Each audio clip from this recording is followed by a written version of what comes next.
여름 장마가 끝나갈 무렵 서울 강서구의 한대단지 아파트는 저녁 7시면 어김없이 활기를 띠었다.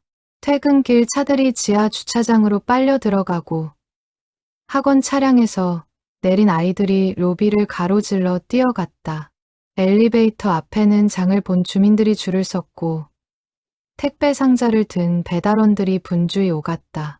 1500세대가 사는 이 거대한 콘크리트 숲에서 사람들은 각자의 일상을 살아내느라 바빴다. 정문 경비실 유리창 너머로 60대 후반으로 보이는 남자가 CCTV 모니터를 응시하고 있었다. 회색 경비복을 입은 그의 이름은 강태윤. 이 아파트에서 경비원으로 일한 지 3년째였다. 키는 170cm 정도로 평범했고 어깨는 약간 구부정했다. 짧게 깎은 백발에는 굵은 빗살 자국이 선명했고 햇볕에 그을린 얼굴에는 깊은 주름이 패여 있었다. 언뜻 보면 전국 어디서나 볼 수 있는 평범한 노년의 경비원이었다. 하지만 그의 눈만큼은 달랐다. 모니터를 바라보는 그 시선에는 예사롭지 않은 집중력이 담겨 있었다. 16개의 화면을 동시에 훑으면서도 각 구역의 미세한 변화를 놓치지 않았다. 지하 주차장 B구역의 비상등이 깜빡이는 것, 후문 쪽 화단에 고양이 한 마리가 배회하는 것, 놀이터 벤치에 앉은 중년 남자가 30분째 같은 자리를 지키는 것까지. 그의 뇌는 끊임없이 정보를 수집하고 분석했다. 25년 전 그가 다른 이름으로 다른 삶을 살았을 때 몸에 밴 습관이었다. 아저씨, 택배 왔어요. 경비실 문이 열리며 20살 남짓한 청년이 고개를 들이밀었다. 배달 앱 조끼를 입은 청년은 손에 든 상자를 경비실 한쪽에 툭 던지듯 내려놓았다. 강태윤은 모니터에서 눈을 떼지 않은 채 고개를 끄덕였다. 몇 동이죠? 1503호요. 그냥 여기 놔두면 알아서 가져가겠죠? 청년은 대답도 듣지 않고 돌아섰다. 강태윤은 상자에 적힌 정보를 확인한 뒤 택배 대장에 꼼꼼히 기록했다. 그의 글씨는 반듯하고 정확했다. 군대식 정자체였다. 8시가 가까워지자 로비로 들어서는 사람들의 발걸음이 빨라졌다. 강태윤은 자리에서 일어나 정문 쪽으로 걸어갔다.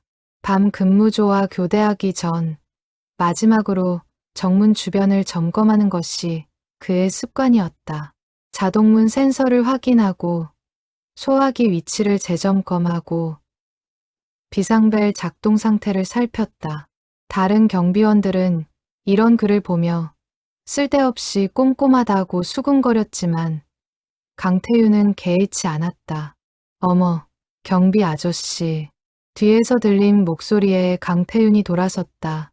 30대 후반으로 보이는 여자가 7살쯤 된 남자아이의 손을 잡고 서 있었다.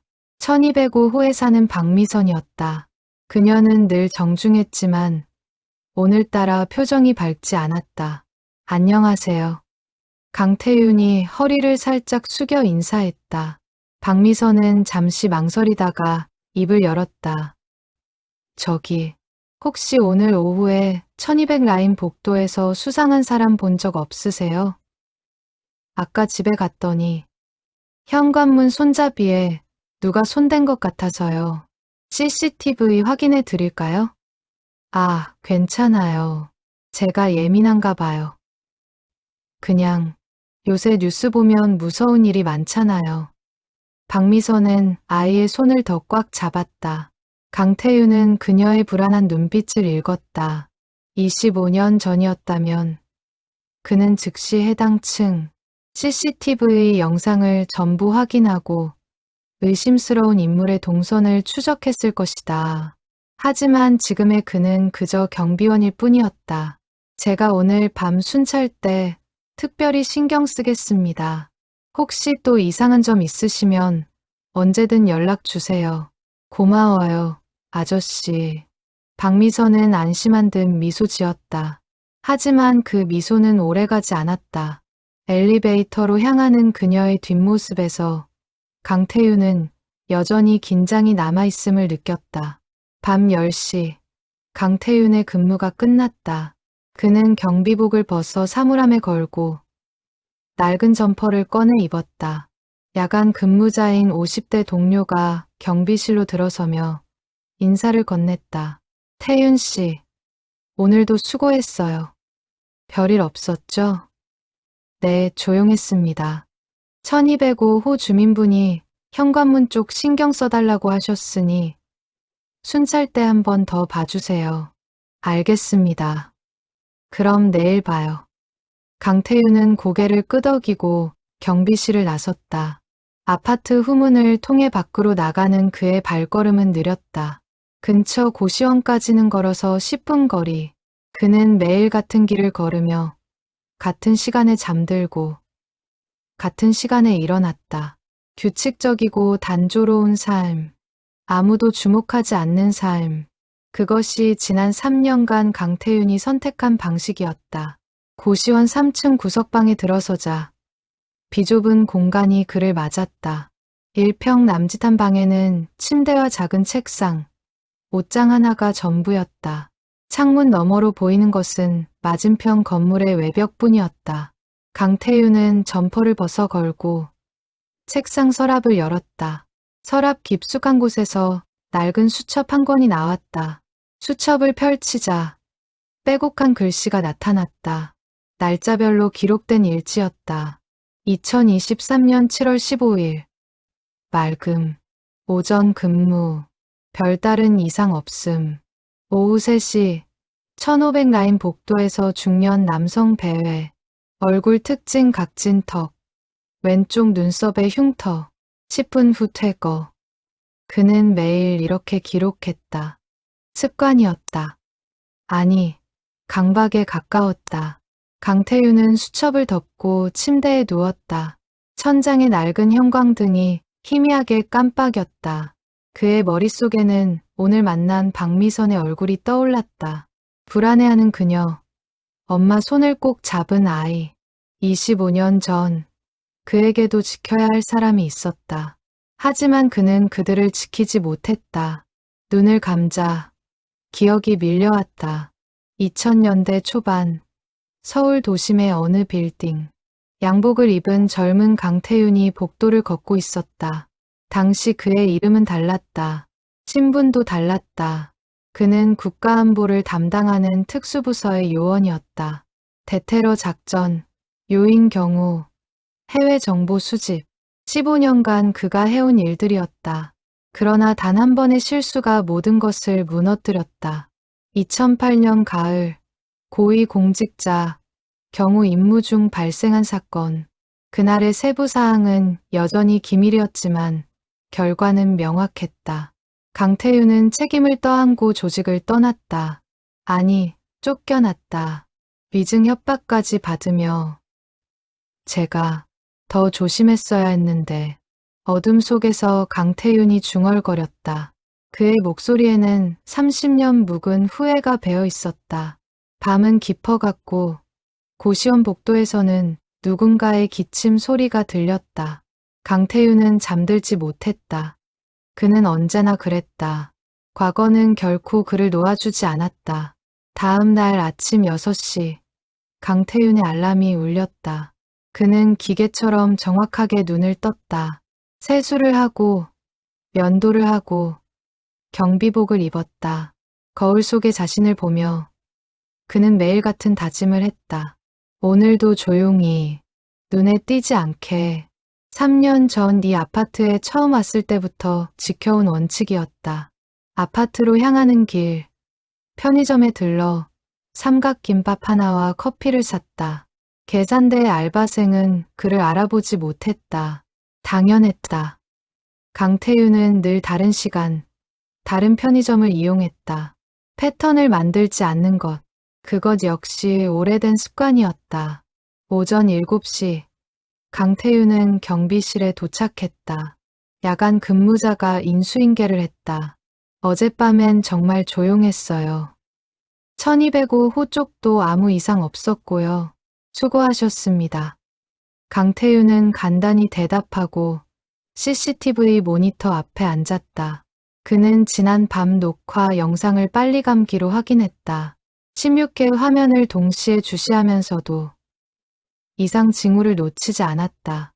새벽 3시 20분 지하 주차장에서 검은색 승용차 한 대가 천천히 이동하는 모습이 포착됐다. 차량 번호는 35호 4892. 강태윤은 메모장에 기록했다. 오전 8시부터 아파트는 다시 활기를 띠었다. 출근하는 차들, 등교하는 아이들, 아침 운동 나온 노인들. 강태윤은 정문에 서서 지나가는 사람들에게 인사했다. 대부분은 그를 거들떠보지도 않았다. 어떤 이는 고개를 까딱했고 어떤 이는 스마트폰만 보며 지나쳤다. 강태윤은 신경 쓰지 않았다. 그는 보이지 않는 사람이 되는데 익숙했다. 아저씨. 뒤에서 밝은 목소리가 들렸다. 돌아보니 1205호의 박미선이 아들과 함께 걸어오고 있었다.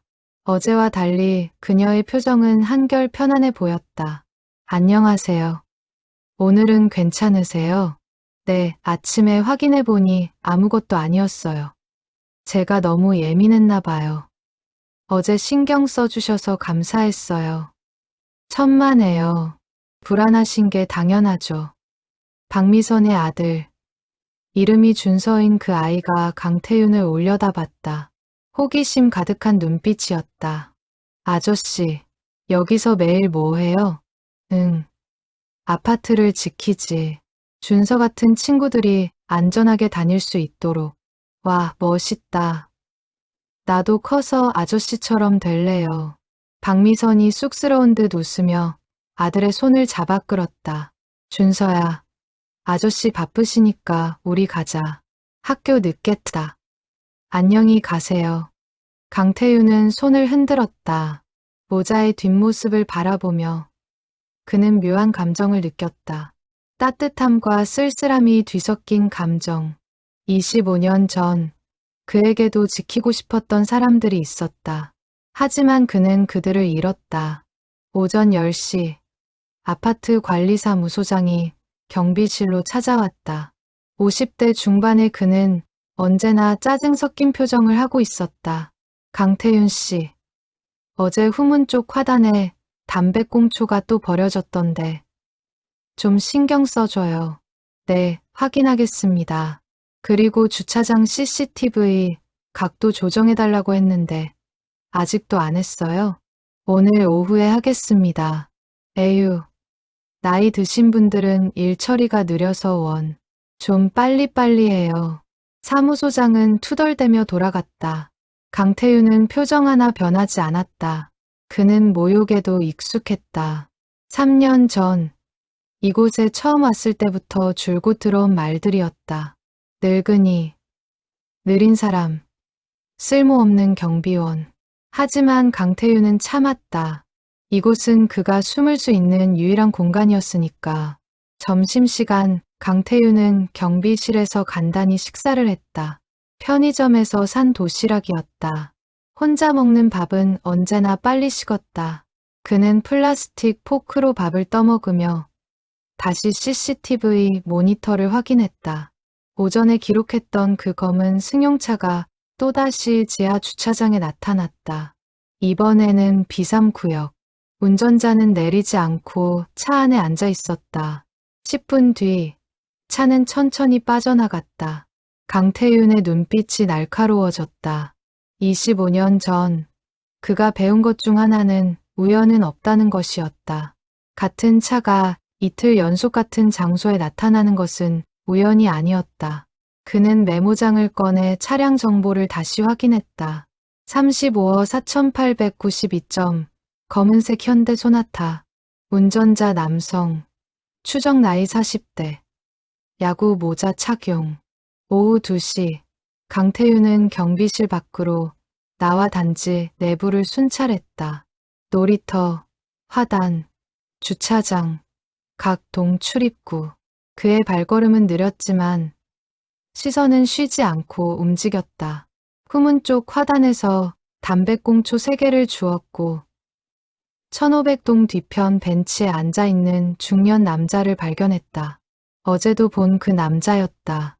강태윤은 자연스럽게 다가갔다. 안녕하세요.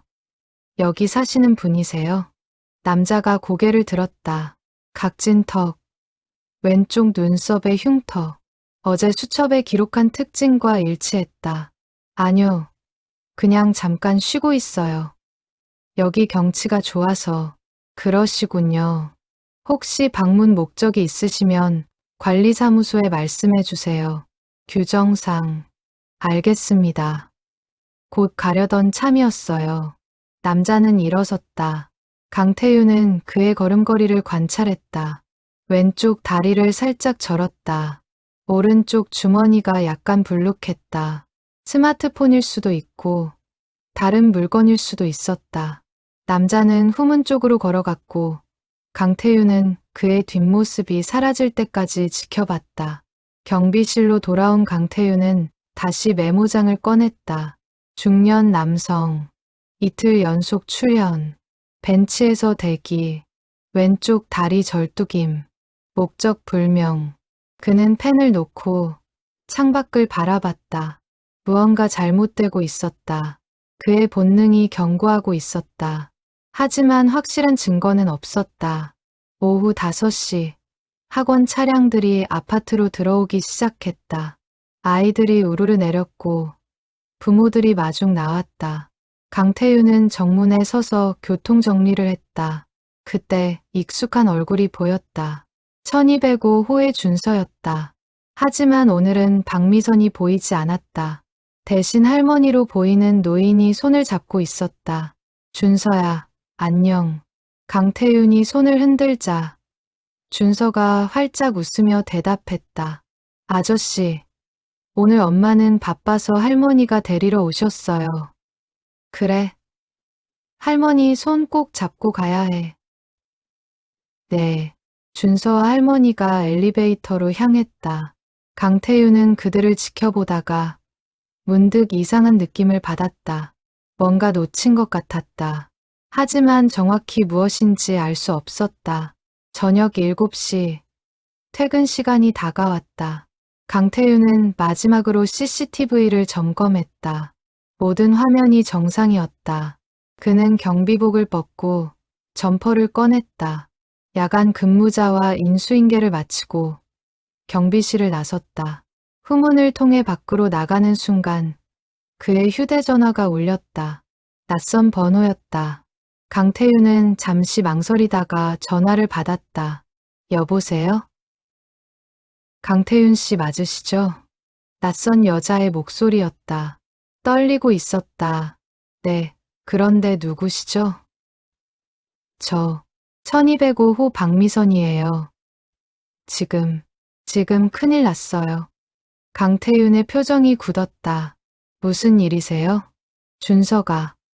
준서가 사라졌어요. 전화기 너머로 박미선의 울음소리가 터져 나왔다. 강태윤은 즉시 방향을 틀어 아파트로 뛰어갔다. 3년 만에 처음으로 그의 몸이 움직였다.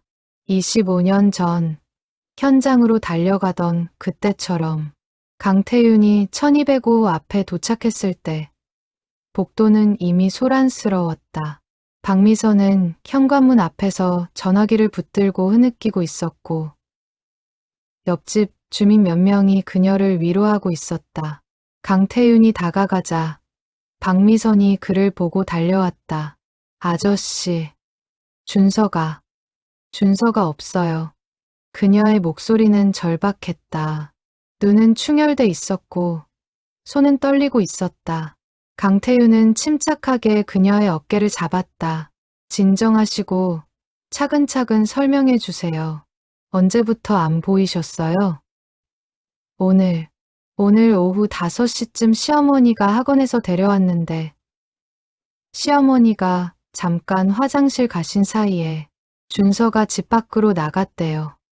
CCTV를 확인했는데 엘리베이터 타는 모습까지는 나왔는데 그 다음부터는 박미선은 더 이상 말을 잇지 못하고 울음을 터뜨렸다. 강태윤은 그녀를 옆집 주민에게 맡기고 재빨리 계단을 내려가 경비실로 향했다. 야간 근무자가 놀란 표情으로 그를 맞았다. 태윤 씨, 무슨 일이에요? 1205호 아이가 실종됐습니다.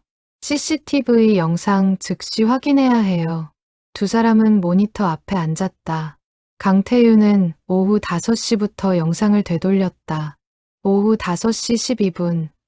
준서가 혼자 현관문을 나서는 모습이 포착됐다. 아이는 작은 배낭을 메고 있었다. 엘리베이터를 탄 뒤 1층 로비로 내려왔다. 여기까지는 정상이었다. 그런데 로비를 벗어난 순간 영상이 끊겼다. 정확히 말하면 해당 카메라의 각도가 아이를 놓쳤다. 강태윤은 다른 각도의 카메라를 확인했다. 정문 쪽, 후문 쪽, 놀이터 쪽. 하지만 준서의 모습은 어디에도 보이지 않았다. 이상하네요. 분명 로비로 내려왔는데 밖으로 나간 흔적이 없어요. 야간 근무자가 중얼거렸다. 하지만 강태윤은 다른 가능성을 떠올렸다. 그는 지하 주차장 카메라를 확인했다. B구역 오후 5시 15분. 검은색 소나타가 천천히 이동하고 있었다. 차의 뒷좌석에 무언가 움직이는 그림자가 보였다. 하지만 영상 화질이 좋지 않아 정확히 확인할 수 없었다. 이 차, 어제 오늘 계속 나타났던 차예요. 강태윤은 메모장을 꺼내 차량 번호를 확인했다. 35호 4892. 그는 즉시 휴대전화를 꺼내 112에 신고했다. 여보세요. 7살 남자아이가 실종됐습니다. 납치 가능성이 있어요. 위치는 강서구 화곡동 아파트. 신고를 마친 강태윤은 다시 영상을 돌렸다. 검은색 소나타는 B구역을 빠져나가 후문 쪽으로 향했다. 후문 CCTV에 차량이 포착된 시각은 오후 5시 17분. 차는 아파트를 완전히 벗어났다. 경찰이 오기 전에 할 수 있는 게 있을까요? 야간 근무자가 물었다. 강태윤은 잠시 생각했다. 경찰이 도착하기까지는 최소 10분이 걸릴 것이다. 그 시간이면 차는 이미 멀리 갔을 것이다. 하지만 강태윤은 포기하지 않았다. 주변 CCTV 확인해야 해요. 후문 나간 차가 어느 방향으로 갔는지 추적해야 합니다. 그건 우리가 할 수 있는 일이 아니잖아요. 경찰이 와야 기다릴 시간이 없어요. 강태윤의 목소리에는 단호함이 배어 있었다. 그는 경비실을 나서 후문 쪽으로 뛰었다. 후문 밖 도로에는 편의점 하나와 치킨집, 그리고 작은 약국이 있었다. 강태윤은 편의점으로 들어갔다. 사장님, 혹시 오늘 오후 5시쯤에 검은색 소나타 한 대 지나간 거 보셨어요? 편의점 사장은 고개를 저었다. 글쎄요. 차가 워낙 많이 지나다녀서. CCTV 있으시죠? 잠깐만 확인해 주실 수 있어요? 아이가 실종됐어요. 네, 아이가. 사장의 표정이 진지해졌다.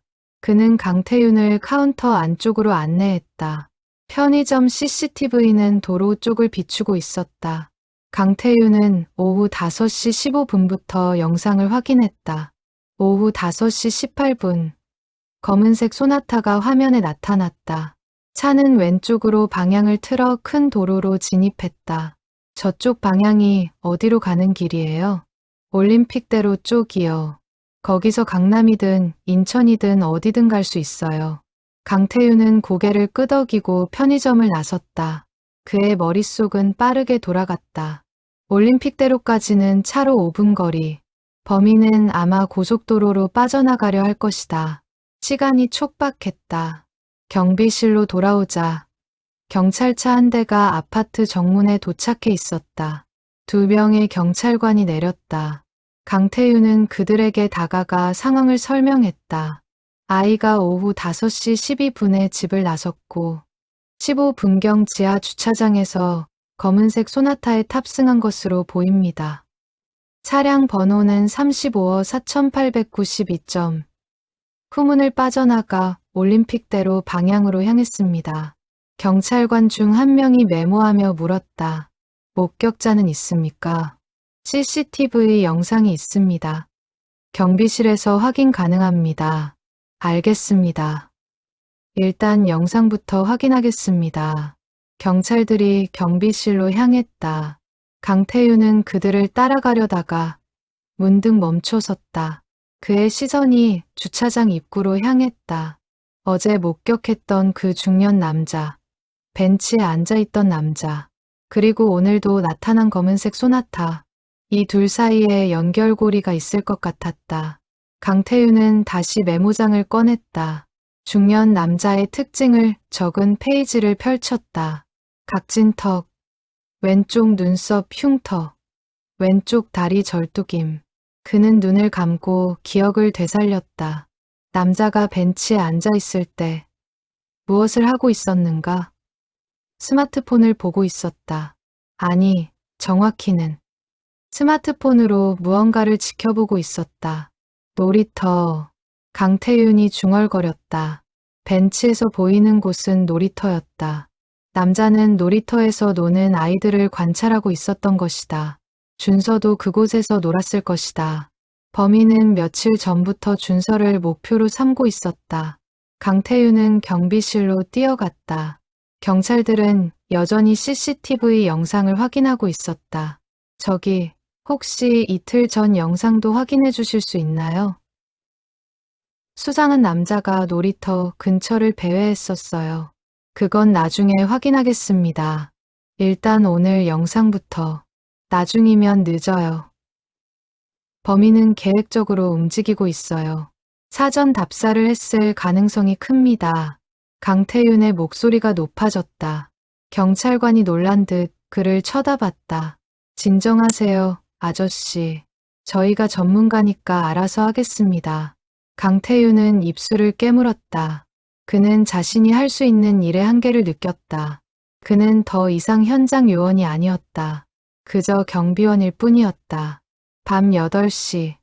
아파트는 긴장감에 휩싸였다. 준서 실종 소식이 퍼지면서 주민들이 로비에 모여들었다. 박미선은 여전히 울고 있었고 그녀의 시어머니는 자책하며 주저앉아 있었다. 관리사무소장이 나타나 상황을 파악했다. 경찰에서는 뭐라고 해요? 차량 추적 중이라고 합니다. 하지만 아직 단서가 없대요.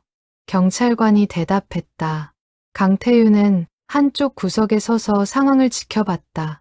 그의 주먹은 꽉 쥐어져 있었다. 무력감이 밀려왔다. 25년 전이었다면 그는 직접 추적에 나섰을 것이다. 하지만 지금은 아무것도 할 수 없었다. 태윤 씨. 뒤에서 목소리가 들렸다. 야간 근무자였다. 집에 가서 쉬세요. 여기는 경찰이 있으니까 괜찮아요. 네. 강태윤은 고개를 끄덕이고 경비실을 나섰다. 하지만 그는 집으로 가지 않았다. 후문 쪽으로 걸어가 벤치에 앉았다. 어제 그 중년 남자가 앉아있던 바로 그 자리.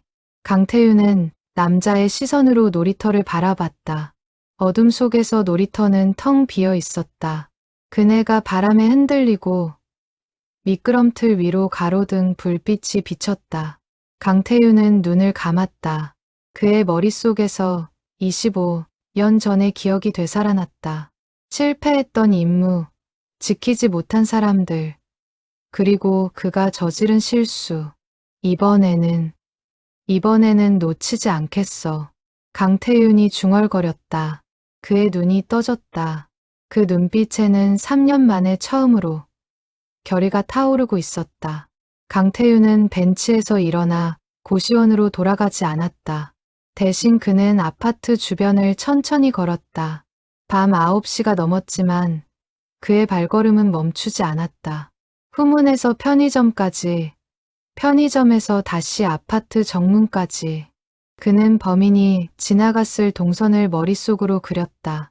검은색 소나타는 후문을 나와 왼쪽으로 방향을 틀었다. 그렇다면 범인의 목적지는 강남 쪽이거나 아니면 인천 방면일 가능성이 컸다. 하지만 단순히 방향만으로는 아무것도 알 수 없었다. 강태윤은 더 많은 단서가 필요했다.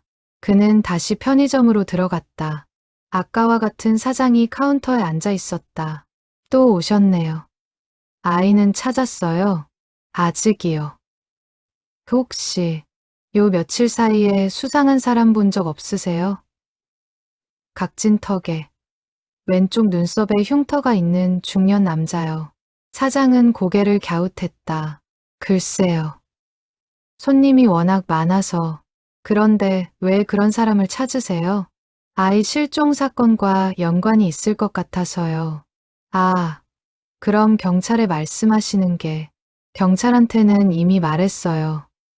하지만 저도 뭔가 해야 할 것 같아서요. 사장은 강태윤의 절박한 표정을 보며 잠시 생각했다. 생각해보니 어제였나 그제였나 담배 사러 온 남자가 있었어요. 덩치가 좀 있고 얼굴에 뭔가 있었던 것 같기도 하고. 근데 확실하진 않아요. 몇 시쯤이었어요? 저녁 때쯤? 6시나 7시? CCTV에 남아 있을까요? 이틀 전 거라. 한번 볼게요. 사장은 다시 카운터 안쪽 모니터를 켰다. 이틀 전 저녁 6시부터 영상을 확인했다. 오후 6시 20분경 검은 점퍼를 입은 남자가 편의점에 들어왔다. 야구 모자를 깊게 눌러쓰고 있었지만 카운터 쪽을 보는 순간 얼굴 일부가 포착됐다. 각진 턱, 왼쪽 눈썹의 흉터. 강태윤이 찾던 바로 그 남자였다. 이 사람이에요. 강태윤의 목소리에 긴장이 실렸다. 담배 사고 나서 어디로 갔는지 보이나요? 사장이 영상을 계속 돌렸다. 남자는 담배를 사고 나서 편의점을 나갔다. 밖으로 나간 그는 잠시 멈춰서서 스마트폰을 꺼냈다. 누군가와 통화하는 듯했다. 통화를 마친 남자는 왼쪽으로 걸어갔다. 아파트 쪽이었다. 이 영상 경찰한테 보여드려도 될까요? 네, 물론이죠. USB 있으세요? 아니요, 없는데. 그럼 제가 복사해 드릴게요. 잠깐만요. 사장은 서랍에서 USB를 꺼내 영상을 저장했다. 강태윤은 그것을 받아들고 다시 아파트로 향했다. 경찰들은 아직 경비실에 있었다. 강태윤은 그들에게 USB를 건넸다. 편의점 CCTV에 수상한 남자가 찍혔습니다. 이틀 전 아파트 근처를 배회했던 사람이에요. 경찰관이 USB를 받아들고 컴퓨터에 꽂았다. 영상을 확인한 그는 고개를 끄덕였다. 이 사람, 일단 조사 대상에 포함시키겠습니다. 그런데 아저씨, 어떻게 이걸 찾으셨어요? 제가 며칠 전부터 이상하다고 생각했었거든요. 그래서 기록해뒀어요. 기록요? 강태윤은 주머니에서 메모장을 꺼냈다. 경찰관은 그것을 받아들고 펼쳤다.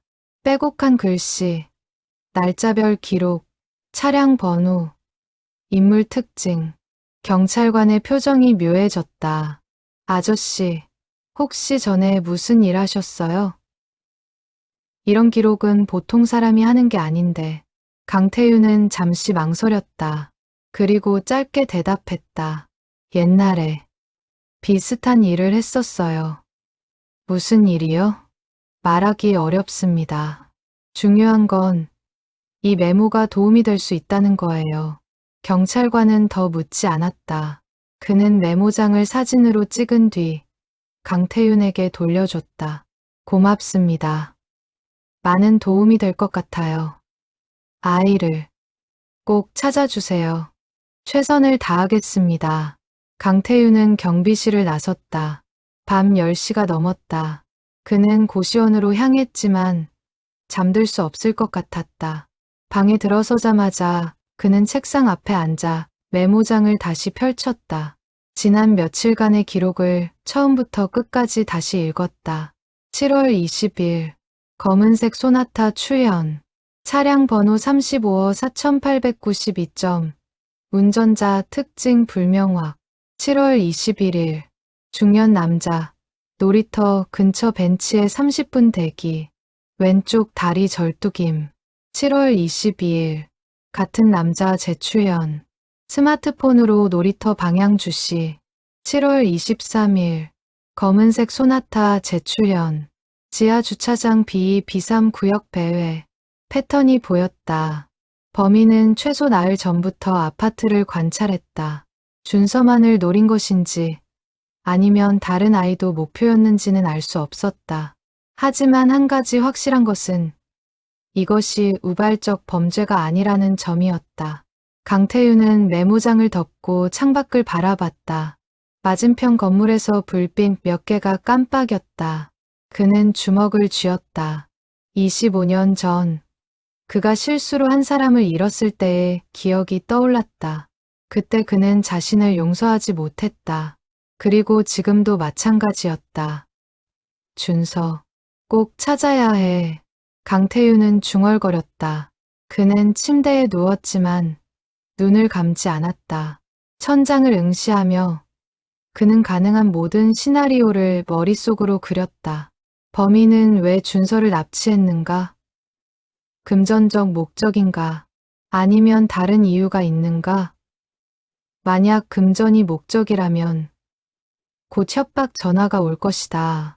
하지만 만약 그게 아니라면 강태윤은 생각하고 싶지 않았다. 그는 일어나 다시 책상 앞에 앉았다. 노트북을 켜고 인터넷 검색창에 아동 납치 사건을 입력했다. 수많은 기사가 나타났다. 대부분은 금전 목적이었지만 일부는 그렇지 않았다. 강태윤의 표정이 어두워졌다. 새벽 2시 강태윤의 휴대전화가 울렸다. 경찰서에서 온 전화였다. 여보세요. 강태윤 씨 맞으시죠? 저 아까 그 경찰관입니다. 네, 무슨 일이세요? 차량 추적 결과가 나왔어요. 35호 4892 차량. 인천 쪽 고속도로 톨게이트를 통과했습니다. 시간은 오후 6시 40분. 인천이요? 네, 지금 인천 경찰과 협조해서 추적 중입니다. 그리고 아저씨가 주신 메모 덕분에 용의자 신원도 어느 정도 파악됐어요. 누구죠? 아직 확정은 아니지만 전과자 데이터베이스에서 비슷한 인물이 검색됐습니다. 이름은 최진혁, 48살. 10년 전 아동 유괴 미수로 복역한 전력이 있어요. 강태윤의 심장이 빠르게 뛰었다. 그 사람, 지금 어디 있어요? 그게 출소 후 행방이 묘연합니다. 주소지는 경기도 부천인데 실제로 거주하는지 확인되지 않았어요. 인천 쪽으로 간 거라면, 네, 인천에 은신처가 있을 가능성이 큽니다. 지금 인천 전역에 수배령 내렸어요. 아이는 무사한가요? 그건 아직 확인되지 않았습니다. 하지만 최선을 다하고 있으니 너무 걱정하지 마세요. 전화가 끊겼다. 강태윤은 휴대전화를 내려놓고 깊게 숨을 들이쉬었다. 인천, 그곳은 넓었다. 항구, 공단, 주택가, 산. 아이를 숨길 곳은 얼마든지 있었다. 경찰의 수사만으로는 시간이 오래 걸릴 것이다. 강태윤은 결심했다. 그는 더 이상 가만히 앉아 있을 수 없었다. 옷장을 열고 가장 안쪽에 숨겨둔 가방을 꺼냈다. 3년 동안 한 번도 열어보지 않았던 가방. 그 안에는 그의 과거가 담겨 있었다. 가방을 열자 낡은 신분증 하나가 나왔다. 사진 속의 젊은 남자는 지금의 강태윤과 닮았지만 이름은 달랐다. 권태준. 그것이 25년 전 그의 진짜 이름이었다. 새벽 3시 강태윤은 가방을 메고 고시원을 나섰다. 거리는 고요했다. 가로등 불빛만이 인도를 비추고 있었다. 그는 가장 가까운 지하철역으로 향했다. 첫 차가 다니기까지는 아직 2시간이 남았지만 그는 기다릴 수 있었다. 25년 전 그는 더 긴 시간을 기다리며 목표를 추적했었다. 지하철역 벤치에 앉아 강태윤은 가방에서 작은 수첩 하나를 더 꺼냈다. 이것은 경비실에서 쓰는 메모장과 달랐다. 오래된 가죽 표지, 누렇게 바랜 종이, 수첩을 펼치자 20년 전의 기록이 나타났다. 1998년 3월 12일 대테러 훈련 수료, 평가 등급 우수, 2001년 6월 8일 해외 정보 수집 임무 성공, 표창, 2005년 9월 20일 VIP 경호 임무 배치, 대통령 해외 순방, 한 페이지 한 페이지가 그의 청춘이었다. 조국을 위해, 국민을 위해 헌신했던 시간들. 하지만 마지막 페이지에 도달하자 강태윤의 손이 떨렸다. 2008년 10월 15일 경호 임무 중 사고 발생, 책임 추궁, 조직 이탈. 그날의 기억은 여전히 생생했다. 가을 비가 내리던 저녁, 서울 시내의 한 호텔. 고위 공직자를 경호하던 강태윤은 예상치 못한 상황과 마주했다. 복도에서 수상한 남자를 발견했고 그를 제지하려 했다. 하지만 남자는 저항했고 그 과정에서 총성이 울렸다. 다행히 요인은 무사했지만 수상한 남자는 도주했다. 사건은 은폐됐다. 공식 기록에는 경호원의 과잉 대응으로만 남았다. 하지만 강태윤은 알고 있었다. 그 남자는 진짜 위험 인물이었고 자신의 판단은 옳았다. 그럼에도 불구하고 조직은 그를 희생양으로 삼았다. 위에서 압력이 들어왔고 강태윤은 선택해야 했다. 거짓 증언을 하거나 떠나거나. 그는 떠났다. 이름을 바꾸고 신분을 숨기고 세상에서 사라졌다. 강태윤이라는 이름은 그렇게 만들어졌다. 권태주는 죽었고 강태윤이 태어났다. 하지만 이번에는 강태윤이 중얼거렸다. 그는 수첩을 덮고 가방에 넣었다. 새벽 5시 첫 전철이 도착했다. 강태윤은 인천행 전철에 올랐다. 차 안에는 사람이 거의 없었다. 그는 구석자리에 앉아 창밖을 바라봤다. 어둠이 걷히고 동이 트기 시작했다. 인천역에 도착한 것은 새벽 6시 30분. 강태윤은 역 밖으로 나와 주변을 둘러봤다. 항구 도시 특유의 짠 바람이 불어왔다. 그는 가장 먼저 경찰서를 찾았다. 인천 중부경찰서. 그곳에서 어젯밤 수배령이 내려진 최진혁에 대한 정보를 얻을 수 있을 것이다. 경찰서 민원실에 들어서자 젊은 경찰관이 그를 맞았다. 무슨 일로 오셨어요? 어제 서울 강서구에서 발생한 아동 실종 사건 관련해서 왔습니다. 용의자가 인천 쪽으로 온 것으로 파악됐다고 들었는데요. 아, 그 사건. 그런데 민간인이 왜? 제가 아이가 살던 아파트 경비원입니다. 혹시 수사 진행 상황 좀 알 수 있을까요? 경찰관은 난처한 표정을 지었다. 죄송하지만 수사 내용은 외부에 공개할 수 없습니다. 담당 형사님께 문의하셔야. 그럼 담당 형사님 좀 만날 수 있을까요? 지금은 외근 중이세요. 오후쯤 오실 텐데. 강태윤은 고개를 끄덕이고 경찰서를 나섰다. 공식 경로로는 정보를 얻기 어려웠다. 그는 다른 방법을 생각했다. 25년 전 그가 배운 것 중 하나는 정보는 현장에 있다는 것이었다. 강태윤은 인천 시내를 걷기 시작했다. 최진혁, 48살, 전과자. 부천이 주소지지만 실거주지 불명. 인천으로 왔다는 것은 이곳에 그가 숨을 만한 곳이 있다는 뜻이다. 강태윤은 인천 지도를 머릿속에 그렸다. 항구 쪽은 CCTV가 많아 위험하다. 공단 지역은 사람이 많아 눈에 띈다. 그렇다면 남은 곳은 외곽 쪽. 강태윤이 중얼거렸다. 인천 외곽의 폐공장 지대나 산 근처. 사람의 눈길이 닿지 않는 곳. 그는 버스를 타고 인천 서구 쪽으로 향했다. 버스가 도심을 벗어나자 풍경이 바뀌었다. 낡은 공장 건물들, 녹슨 철문, 깨진 유리창. 이곳은 한때 인천 산업의 중심지였지만 지금은 버려진 땅이었다. 강태윤은 한 정류장에서 내렸다. 주변을 둘러보니 폐공장 서너 개가 보였다. 그는 가장 가까운 공장으로 다가갔다. 철문은 잠겨 있었지만 옆쪽 담장이 무너진 곳이 있었다. 강태윤은 그곳으로 들어갔다. 공장 내부는 어두웠다. 깨진 기계들, 쓰러진 선반, 바닥에 널린 쓰레기. 강태윤은 조심스럽게 걸었다. 그의 발소리는 최대한 죽였다. 25년의 세월이 흘렀지만 몸은 기억하고 있었다. 어떻게 걷고, 어떻게 숨쉬고, 어떻게 주변을 경계하는지. 공장 2층으로 올라가는 계단을 발견했다. 강태윤은 천천히 올라갔다. 2층 복도에는 작은 방들이 줄지어 있었다. 아마 옛날 사무실이었을 것이다. 그는 첫 번째 방 문을 열었다. 텅 비어 있었다.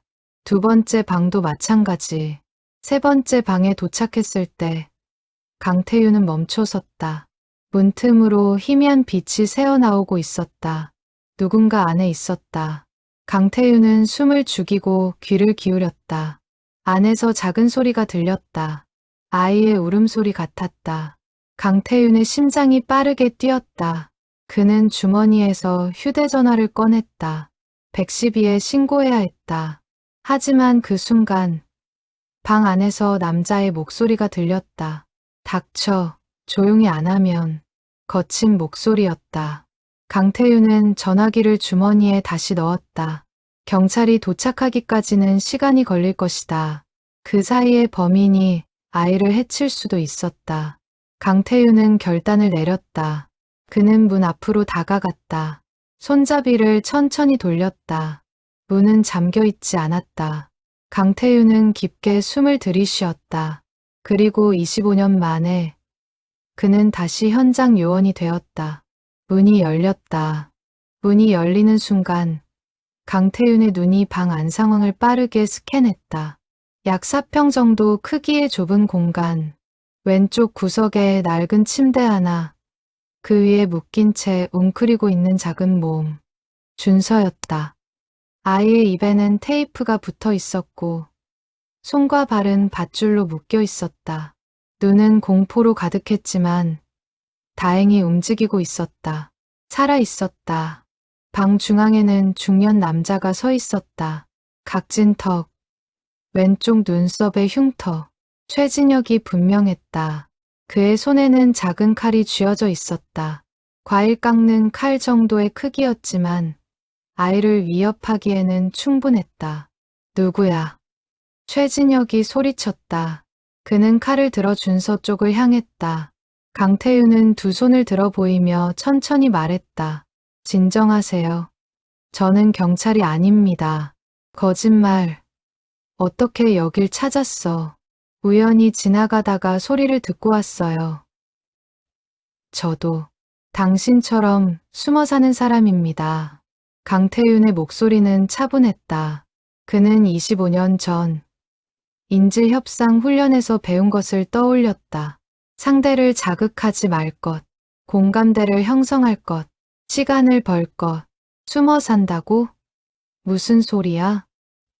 저도 과거에 잘못을 저질렀습니다. 그래서 도망쳤어요. 당신 마음 이해합니다. 최진혁의 눈빛이 흔들렸다. 그는 잠시 강태윤을 쳐다보다가 비웃듯 말했다. 이해한다고? 당신이 뭘 알아? 세상은 나 같은 사람들한테 기회를 안 줘. 전과자라고, 쓰레기라고 낙인 찍어. 맞아요. 세상은 불공평하죠. 강태윤은 한 걸음 앞으로 나아갔다. 최진혁이 칼을 더 높이 들었다. 가까이 오지 마. 알겠어요. 안 갈게요. 강태윤은 멈춰 섰다. 그와 최진혁 사이의 거리는 약 3미터. 만약 지금 달려든다면 최진혁이 칼을 휘두르기 전에 제압할 수 있을까? 강태윤은 계산했다. 가능성은 50%. 하지만 실패하면 아이가 다칠 수 있었다. 너무 위험했다.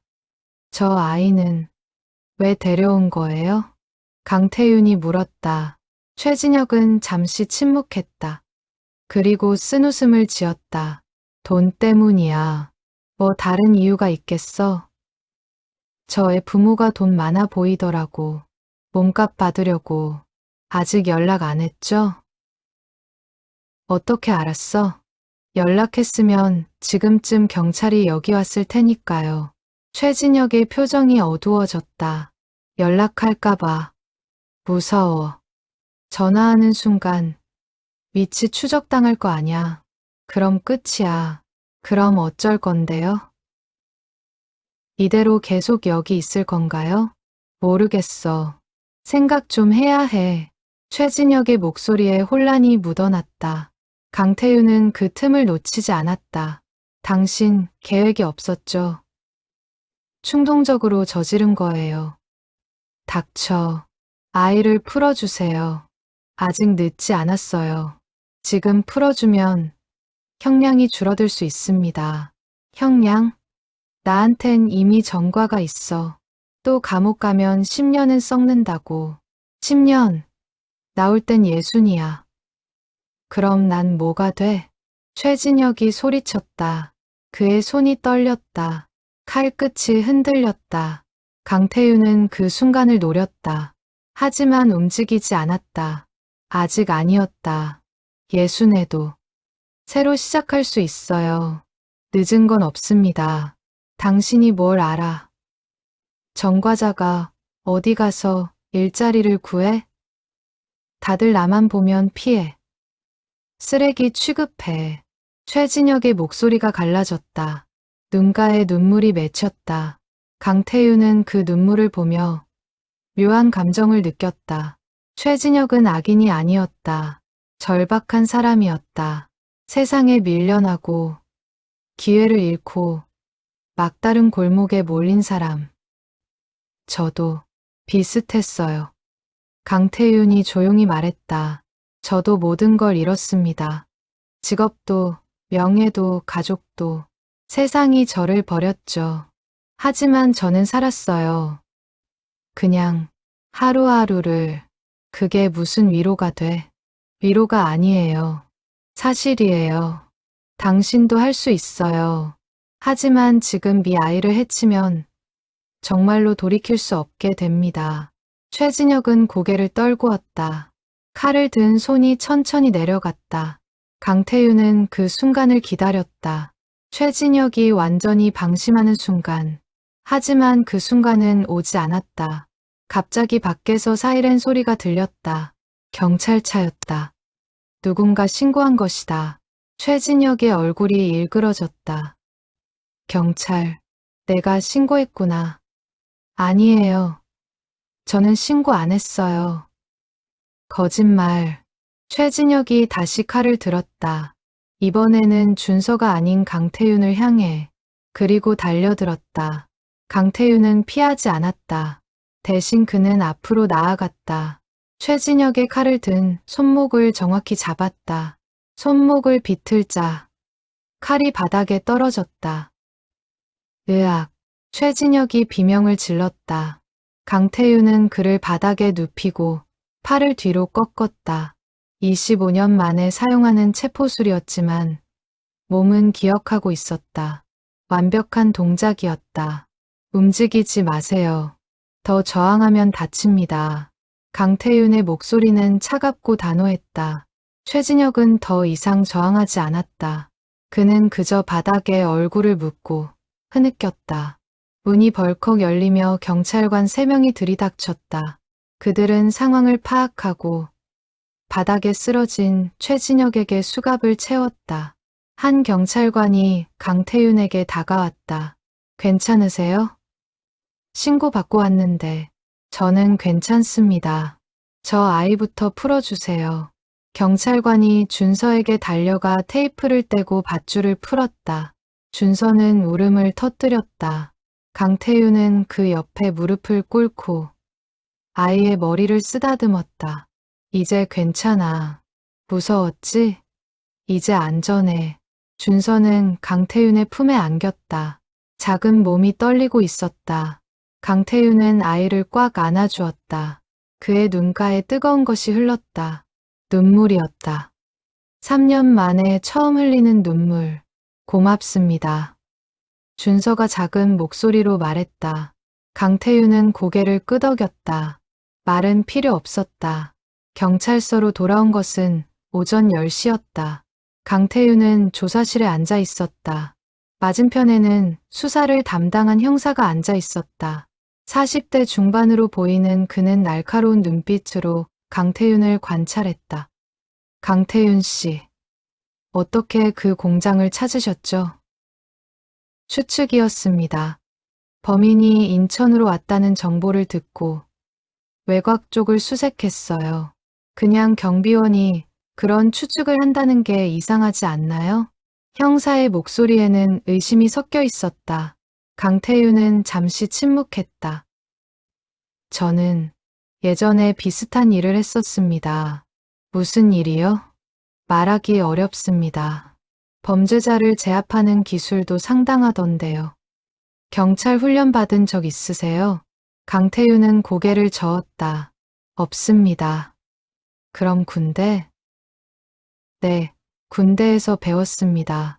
형사는 강태윤의 대답을 메모했다. 그리고 다시 물었다. 신분증 좀 보여주시겠어요? 강태윤은 주머니에서 신분증을 꺼내 건넸다. 형사는 신분증을 자세히 들여다봤다. 강태윤, 68세, 주소는 고시원이네요. 가족은? 없습니다. 전 직업은? 여러 가지 했습니다. 경비원, 청소 용역, 건설 일용직. 그 전에는요? 강태윤은 대답하지 않았다. 형사는 눈을 가늘게 떴다. 강태윤 씨, 숨기는 게 있으시죠? 제 과거는 이 사건과 관련 없습니다. 그건 제가 판단할 문제입니다. 형사는 노트북을 켜고 무언가를 검색하기 시작했다. 강태윤의 이름, 주민등록번호, 화면에 정보가 떴다. 형사의 표정이 묘하게 변했다. 이상하네요. 당신 기록이 2005년 이전엔 아무것도 없어요. 그럴 수 있습니다. 아니, 그럴 수 없죠. 주민등록은 태어날 때부터 있는 건데. 강태윤이라는 이름이 처음 등장한 게 2005년이에요. 그 전엔? 강태윤은 입을 다물었다. 형사는 자리에서 일어나 방을 나갔다. 10분 후, 그는 다른 서류를 들고 돌아왔다. 신원 조회 결과가 나왔습니다. 강태윤, 본명 권태준, 2008년까지 국가안보 특수부서 소속, 대테러 전문 요원. 맞습니까? 강태윤은 천천히 고개를 끄덕였다. 더 이상 숨길 수 없었다. 네, 맞습니다. 왜 이름을 바꿨죠? 개인적인 이유입니다. 개인적인 이유로 신분을 바꾸는 사람은 없어요. 무슨 일이 있었습니까? 강태윤은 깊게 숨을 들이쉬었다. 그리고 25년간 숨겨왔던 진실을 꺼냈다. 2008년, 저는 고위 공직자 경호 임무를 맡았습니다. 그날 밤, 호텔 복도에서 수상한 남자를 발견했어요. 저는 그를 제지했고, 그 과정에서 총성이 울렸습니다. 다행히 요인은 무사했지만, 조직은 사건을 은폐하려 했어요. 그리고 저에게 거짓 증언을 요구했습니다. 무슨 거짓 증언이요? 그날 밤, 수상한 남자는 없었다고, 제가 착각했다고. 하지만 저는 거부했어요. 그 남자는 진짜 위험 인물이었으니까. 하지만 조직은 제 말을 믿지 않았어요. 오히려 저를 불안정한 요원으로 낙인 찍었죠. 그래서 떠났습니다. 이름을 바꾸고 세상에서 사라졌어요. 그게 제가 선택할 수 있는 유일한 길이었습니다. 형사는 잠시 침묵했다. 그리고 노트북을 덮었다. 당신 기록 확인했어요. 15년간 무사고 표창도 여러 번 받았더군요. 훌륭한 요원이었어요. 감사합니다. 하지만 지금은 그냥 경비원이죠. 왜 다시 현장으로 돌아오지 않았어요? 복직 시도라도 해볼 수 있었잖아요. 저는 더 이상 그 세계에 속하고 싶지 않았어요. 믿었던 조직이 저를 버렸으니까요. 형사는 고개를 끄덕였다. 이해합니다. 하지만 오늘 당신은 아이를 구했어요. 다시 영웅이 된 거죠. 영웅은 아닙니다. 그저 해야 할 일을 했을 뿐이에요. 겸손하시네요. 형사는 자리에서 일어났다. 조사는 여기까지 하겠습니다. 당신 덕분에 아이가 무사히 돌아갔어요. 감사합니다. 강태윤도 일어섰다. 형사와 악수를 나눴다. 문을 나서려는 순간 형사가 다시 불렀다. 강태윤 씨, 아니 권태준 씨. 혹시 다시 시작할 생각 없으세요? 당신 같은 사람이 경비실에만 있기엔 아깝습니다. 강태윤은 잠시 생각했다. 그리고 쓸쓸히 웃었다. 제 시간은 지났습니다. 이제 젊은 사람들 차례예요. 나이가 문제가 아닙니다. 경험이 중요한 거죠. 생각해 보겠습니다. 강태윤은 경찰서를 나섰다. 밖은 한낮에 햇살이 내리쳐 있었다. 그는 눈을 가늘게 뜨고 하늘을 올려다봤다. 맑았다. 휴대전화가 울렸다. 박미선이었다. 아저씨, 정말 감사해요. 준서가 무사히 돌아왔어요. 전화기 너머로 그녀의 울음소리가 들렸다. 강태윤은 조용히 대답했다. 다행입니다.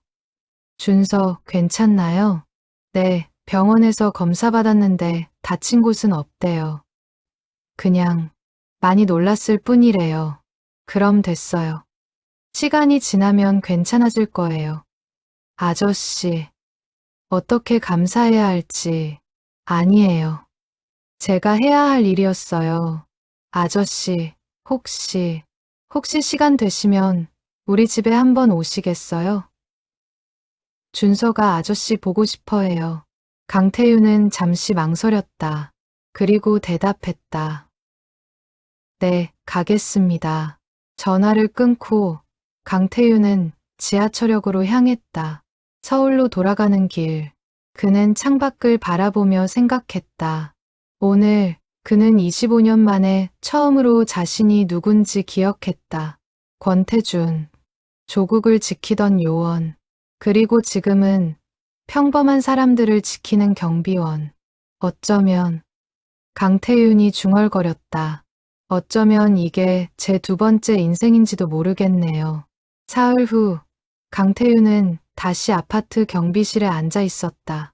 CCTV 모니터를 응시하며 평소처럼 일과를 시작했다. 하지만 뭔가 달라졌다. 로비를 지나가는 주민들이 그를 쳐다봤다. 어떤 이는 고개를 숙여 인사했고 어떤 이는 멈춰서서 말을 걸었다. 아저씨, 뉴스 봤어요. 정말 대단하시더라고요. 우리 아파트에 이런 영웅이 계셨다니 몰랐어요.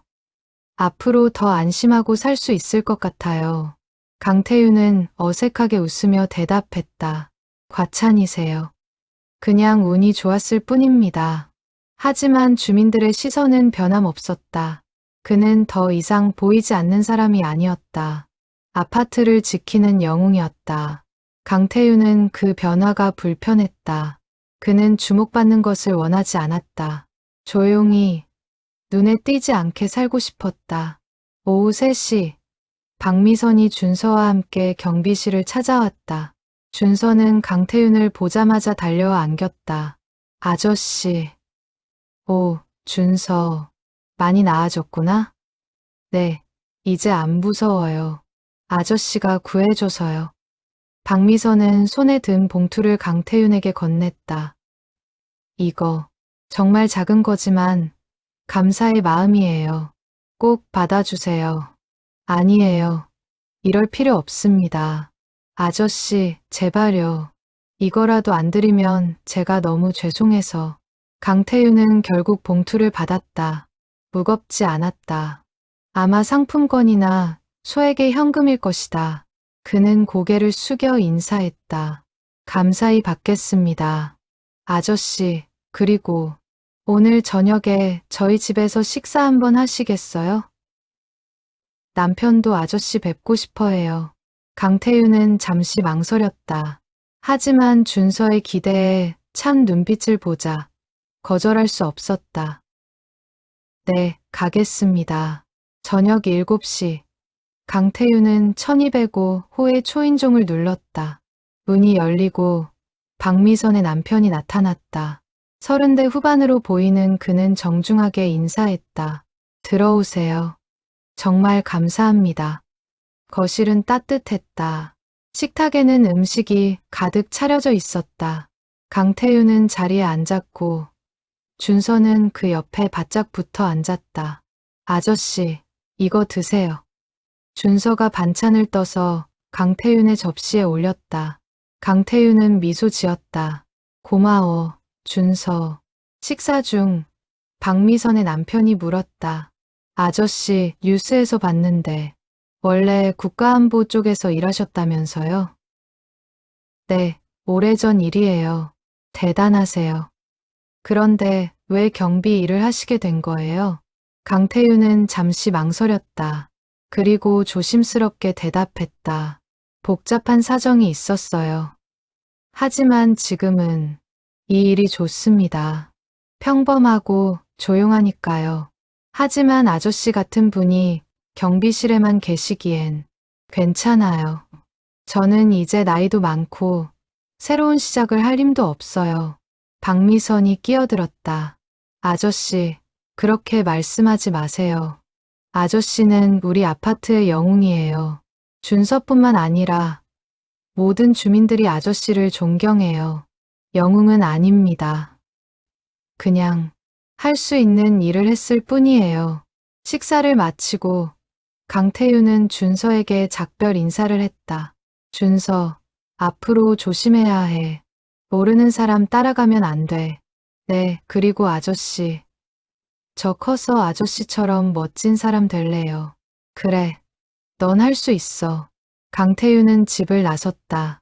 복도를 걷는 그의 뒷모습을 바라보며 박미선이 중얼거렸다. 저런 분이 왜 혼자 사실까? 글쎄, 뭔가 아픈 과거가 있으신 것 같아. 남편이 대답했다. 밤 10시, 강태윤은 고시원방에 돌아왔다. 그는 박미선이 준 봉투를 열었다. 안에는 50만 원이 들어 있었다. 그리고 손편지 한 장. 아저씨, 정말 감사합니다. 아저씨가 아니었다면 저는 준서를 영영 잃었을지도 몰라요. 이 은혜는 평생 잊지 않겠습니다. 박미선 올림. 강태윤은 편지를 접어 서랍에 넣었다. 그리고 창밖을 바라봤다. 맞은편 건물의 불빛들이 하나둘 꺼져갔다. 밤은 깊어갔다. 영웅. 강태윤이 중얼거렸다. 나는 영웅이 아니야. 그저 속죄하고 싶었을 뿐이야. 그의 머릿속에는 여전히 2008년의 기억이 남아 있었다. 지키지 못한 사람, 믿었던 조직의 배신, 그리고 홀로 떠나야 했던 외로움. 준서를 구한 것은 기쁜 일이었지만 그것이 과거의 상처를 치유해주지는 않았다. 다음 날 아침, 강태윤은 평소처럼 경비실로 출근했다. 하지만 관리사무소장이 그를 불렀다. 강태윤 씨, 잠깐 사무실로 오세요. 사무소장의 사무실에는 낯선 남자 한 명이 앉아 있었다. 50대로 보이는 그는 정장을 입고 있었다. 앉으세요. 사무소장이 말했다. 강태윤은 자리에 앉았다. 낯선 남자가 명함을 건넸다. 처음 뵙겠습니다. 저는 민간 경호업체 세이프가드의 대표 김준호라고 합니다. 무슨 일로 오셨죠? 강태윤 씨. 아니, 권태준 씨의 경력을 알게 됐습니다. 뉴스를 통해서요. 저희 회사에서 당신 같은 인재를 찾고 있었어요. 제안하시려는 게 뭡니까? 저희 회사로 오시겠어요? 경우 전문가로요. 급여는 지금의 3배 이상 드리겠습니다. 강태윤은 고개를 저었다. 죄송하지만 관심 없습니다. 왜죠? 당신은 경비원으로 일하기엔 너무 아까운 사람이에요. 저는 이제 그런 일을 하고 싶지 않아요. 평범하게 살고 싶습니다. 김준호는 아쉬운 표정을 지었다. 그렇군요. 하지만 혹시 마음이 바뀌시면 언제든 연락 주세요. 김준호는 자리에서 일어나 나갔다. 사무소장이 강태윤을 쳐다봤다. 태윤 씨, 진짜 안 가실 거예요? 좋은 기회인데. 네, 안 갑니다. 저는 여기가 좋습니다. 알겠어요. 그럼 계속 일해주세요. 우리 아파트에 당신 같은 분이 있어서 든든해요. 강태윤은 경비실로 돌아왔다. CCTV 모니터 앞에 앉아 그는 다시 일과를 시작했다. 평범한 하루, 평범한 일상. 그것이 그가 원하는 전부였다. 일주일이 지났다. 강태윤의 일상은 다시 평범해졌다. 주민들의 관심도 조금씩 식었다. 뉴스도 다른 사건들로 채워졌다. 강태윤은 그것이 다행이라고 생각했다. 그는 다시 보이지 않는 사람이 되고 싶었다. 하지만 어느 날 저녁, 예상치 못한 방문객이 찾아왔다. 50대 후반으로 보이는 남자였다. 정장을 입고 서류 가방을 든 그는 경비실 문을 두드렸다. 권태준 씨 계십니까? 강태윤은 놀라 고개를 들었다. 그 이름을 부르는 사람은 오랜만이었다. 누구시죠? 저는 국가안보실에서 나왔습니다. 잠깐 이야기 좀 나눌 수 있을까요? 강태윤은 경비실 문을 열었다. 남자가 들어와 명함을 건넸다. 국가안보실 2차장 이동우. 강태윤은 명함을 받아들고 자리를 권했다. 무슨 일로 오셨습니까? 권태준 씨, 오랜만입니다. 저도 예전에 같은 부서에서 일했어요. 기억 안 나실 수도 있지만 강태윤은 그의 얼굴을 자세히 봤다. 희미하게 기억이 났다. 20년 전 같은 층에서 일하던 후배. 이동욱, 맞습니까? 네, 기억해 주셔서 감사합니다. 왜 저를 찾아오셨죠? 이동욱은 서류 가방을 열고 파일 하나를 꺼냈다. 2008년 사건, 기억하시죠? 강태윤의 표정이 굳었다. 네, 그 사건, 재조사가 시작됐습니다. 그리고 당신이 옳았어요. 무슨 말씀이세요? 그날 밤, 호텔 복도에서 당신이 발견한 그 수상한 남자, 진짜 위험 인물이었어요. 북한 공작원이었습니다. 강태윤은 숨이 멎는 것 같았다. 그럼 왜 그때 조직이 은폐했어요? 정치적 이유로. 만약 그 사실이 알려졌다면 당시 정부에 큰 타격이 됐을 테니까요. 그래서 당신을 희생양으로 삼았죠. 그래서 지금 와서 이걸 말하는 겁니까? 사과하러 왔습니다. 그리고 복직 제안을 드리러 왔어요. 강태윤은 고개를 저었다. 늦었어요. 25년이나 지났잖아요. 알아요. 하지만 당신은 여전히 유능합니다. 이번 아동 구출 사건이 증명했어요. 당신 같은 사람이 필요해요. 저는 더 이상 그 세계에 속하고 싶지 않아요. 왜요? 믿었던 조직이 저를 버렸으니까요. 25년 동안 저는 혼자였어요. 이름도 바꾸고, 신분도 숨기고, 이제 와서 돌아오라고 하는 게 우습지 않나요? 이동욱은 깊게 한숨을 쉬었다. 당신 말이 맞아요. 하지만 조직도 변했어요. 그때의 잘못을 인정하고 바로잡으려 노력하고 있습니다. 그게 저랑 무슨 상관입니까? 상관 있어요. 당신은 피해자니까요. 그리고 당신에게 보상할 권리가 있어요. 강태윤은 침묵했다. 이동욱은 파일을 펼쳤다. 이건 복직 제안서입니다.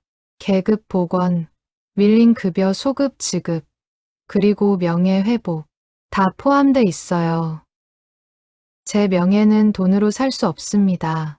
알아요. 하지만 이것만이라도 받아주세요. 당신이 받아야 할 것들이에요. 강태윤은 파일을 받아들었다. 하지만 펼쳐보지 않았다. 생각해 보겠습니다. 서두르지 마세요. 충분히 고민하시고 결정하세요. 이동욱은 자리에서 일어났다. 그리고 개인적으로 사과드립니다. 그때 제가 더 목소리를 냈어야 했는데 후배로서 선배를 지키지 못해서 죄송합니다. 괜찮습니다. 이동욱은 경비실을 나갔다. 강태윤은 파일을 내려다봤다. 그의 손이 떨렸다.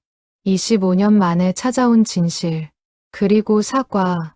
하지만 그것이 그의 상처를 치유할 수 있을까? 밤, 강태윤은 고시원 방에서 파일을 펼쳤다. 복직 제안서, 급여 명세서, 명예 회복 공문. 모든 것이 정식 절차로 작성돼 있었다. 진심이었다. 조직은 정말로 그에게 돌아오라고 요청하고 있었다. 하지만 강태윤이 중얼거렸다. 나는 더 이상 그 사람이 아니야. 그는 파일을 덮고 서랍에 넣었다. 그리고 창밖을 바라봤다. 맞은편 건물에서 한 가족이 저녁 식사를 하고 있었다. 아이가 웃고 부모가 미소 짓고 평범한 행복. 나도 저런 걸 원했었나? 강태윤은 자신에게 물었다. 하지만 답은 나오지 않았다. 그는 25년 동안 혼자였다. 가족도 친구도 아무도 없었다. 그저 일만 했다. 조국을 지키고 사람들을 보호하고. 하지만 정작 자신은 누가 지켜주지 않았다. 다음 날 강태윤은 평소처럼 출근했다.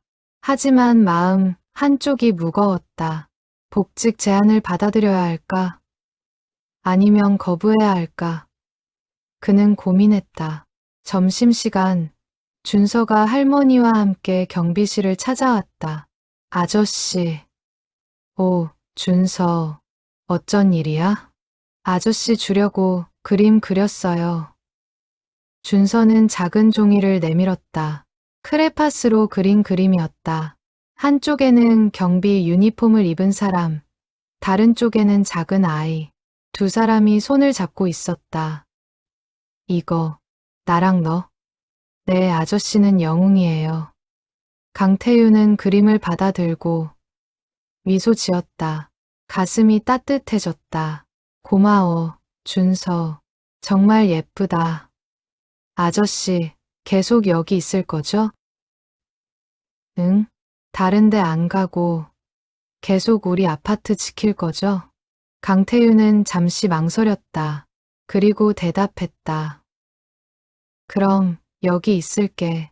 준서는 활짝 웃었다. 할머니도 고개를 끄덕이며 말했다. 태윤 씨, 우리 아파트에 계속 계셔주세요. 우린 아저씨가 필요해요. 강태윤은 고개를 숙여 인사했다. 준서와 할머니가 떠난 뒤 그는 그림을 경비실 벽에 붙였다. 그리고 결심했다. 나는 여기 있겠어. 이곳이 내 자리야. 한 달이 지났다. 강태윤은 복직 제안을 정중히 거절했다. 이동욱은 아쉬워했지만 그의 결정을 존중했다. 대신 강태윤은 한 가지 요청을 했다. 2008년 사건의 진실을 공식적으로 밝혀달라고. 자신의 명예 회복보다 진실이 중요하다고. 조직은 그의 요청을 받아들였다. 한 달 뒤 정부는 공식 사과문을 발표했다. 2008년 사건의 은폐를 인정하고 당시 희생된 요원에게 사과한다고. 권태준이라는 이름은 언급되지 않았지만 강태윤은 만족했다. 진실이 밝혀진 것만으로도 충분했다. 가을이 왔다. 아파트 단지에는 단풍이 물들었다.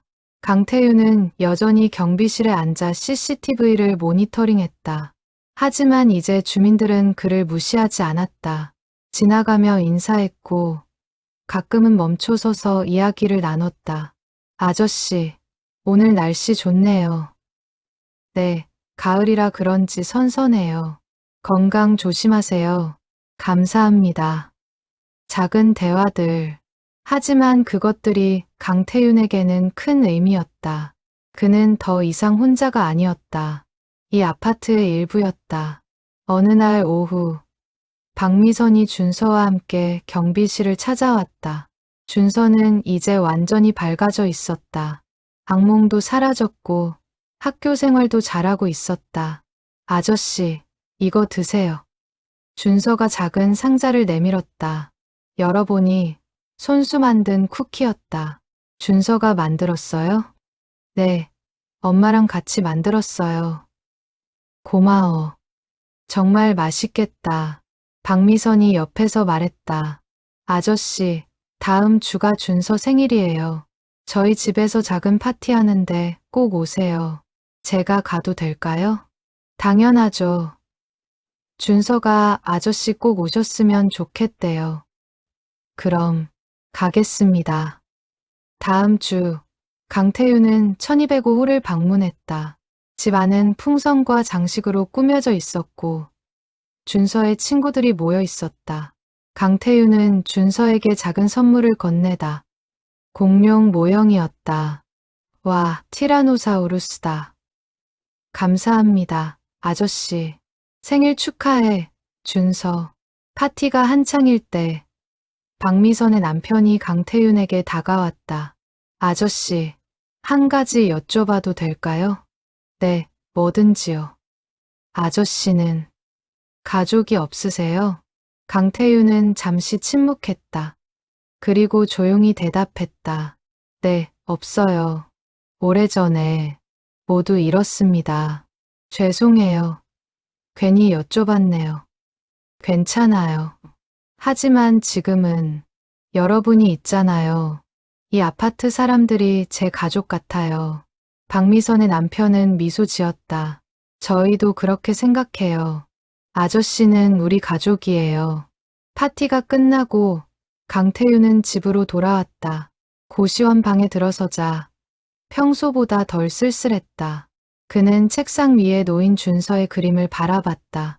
영웅과 아이가 손을 잡고 있는 그림. 영웅. 강태윤이 중얼거렸다. 나는 영웅이 아니야. 그냥 할 수 있는 일을 했을 뿐이지. 하지만 그의 입가에는 미소가 번졌다. 어쩌면 영웅이란 거창한 일을 하는 사람이 아니라 주어진 자리에서 최선을 다하는 사람인지도 몰랐다. 겨울이 왔다. 첫눈이 내렸다. 강태윤은 경비실 밖으로 나가 눈을 맞았다. 차가운 눈송이가 얼굴에 닿았다. 하지만 마음은 따뜻했다. 권태준. 그는 자신의 진짜 이름을 불렀다. 넌 죽지 않았어. 그저 강태윤으로 다시 태어났을 뿐이야. 그리고 그는 경비실로 돌아갔다. CCTV 모니터 앞에 앉아 다시 일과를 시작했다. 평범한 하루, 평범한 일상. 하지만 그 안에 담긴 의미는 결코 평범하지 않았다. 어둠 속에서 빛나는 사람, 보이지 않지만 언제나 그곳에 있는 사람. 바로 강태윤. 아파트를 지키는 경비원. 그리고 한때 나라를 지켰던 영웅. 밤이 깊어갔다. 아파트의 불빛들이 하나둘 꺼졌다. 하지만 경비실의 불빛만은 꺼지지 않았다. 강태윤은 여전히 그곳에 앉아 사람들의 안전을 지키고 있었다. 그리고 그는 알았다. 자신의 두 번째 인생이 결코 실패가 아니라는 것을, 오히려 더 의미 있는 삶이라는 것을. 왜냐하면 이번에는 그가 진짜로 지키고 싶은 사람들을 지킬 수 있었으니까. 눈은 계속 내렸다. 세상은 하얗게 물들었다. 하지만 강태윤의 마음속에는 따뜻한 봄이 찾아와 있었다. 용서와 화해, 그리고 새로운 시작의 봄.